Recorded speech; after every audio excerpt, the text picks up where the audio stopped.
திமுகவில் மன்னராட்சி இல்லை என்பார்கள், வாரிசு அரசியல் இல்லை என்பார்கள், குடும்ப அரசியல் இல்லவே இல்லை என்பார்கள். ஆனால் திமுகவில் என்ன நடக்கிறது? திமுகவை ஆரம்பித்தவர் அறிஞர் அண்ணா. அவருடைய வாரிசு இல்லை கருணாநிதி. ஆனாலும் நெடுஞ்செழியனை காட்டிலும் தகுதி உள்ளவர் என்று முதலமைச்சரானார் கருணாநிதி. ஆக தகுதி அடிப்படையிலேயே கருணாநிதி முதலமைச்சராக முடிந்தது. நிகழ்காலத்துக்கு வருவோம். திமுகவில் மு.க. ஸ்டாலினை காட்டிலும் தகுதியும் திறமையும் உள்ளவர் துரைமுருகன். ஆனால் அவரால் முதலமைச்சராகவோ துணை முதலமைச்சராகவோ ஆக முடியவில்லை.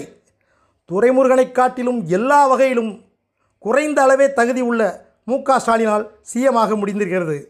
உதயநிதி டெப்டி சிஎம் ஆகியிருக்கிறார். இதைத்தான் டாக்டர் ராமதாஸ் கிண்டல் அடித்திருக்கிறார். யார் இப்போ? துரைமுருகன் பொதுச் செயலர். அவர் என்னவா இருந்துருக்கணும்? இப்போ துணை முதல்வராக இருந்திருக்கலாம். ஏனென்றால் எல்லா தகுதிகளும் எல்லா திறமைகளும் அவருக்கு உண்டு. ஆனாலும் முதல்வராகவே இருந்திருக்கணும், அல்லது குறைந்தபட்சம் துணை முதல்வராகவோ இருந்திருக்கணும். கலைஞருக்கும் அவருக்கும் உள்ள நட்பு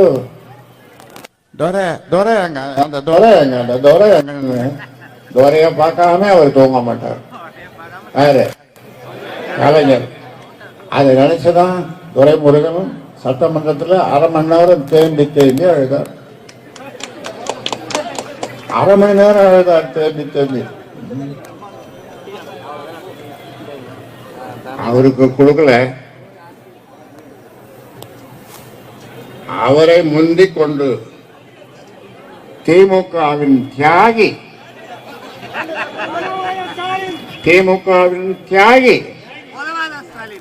உதயநிதிக்கு துணை முதல்வர் பதவியே.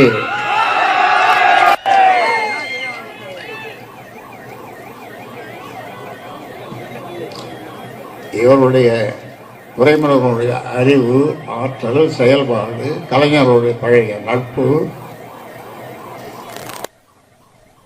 இதெல்லாம் நினைச்சு பாருங்க.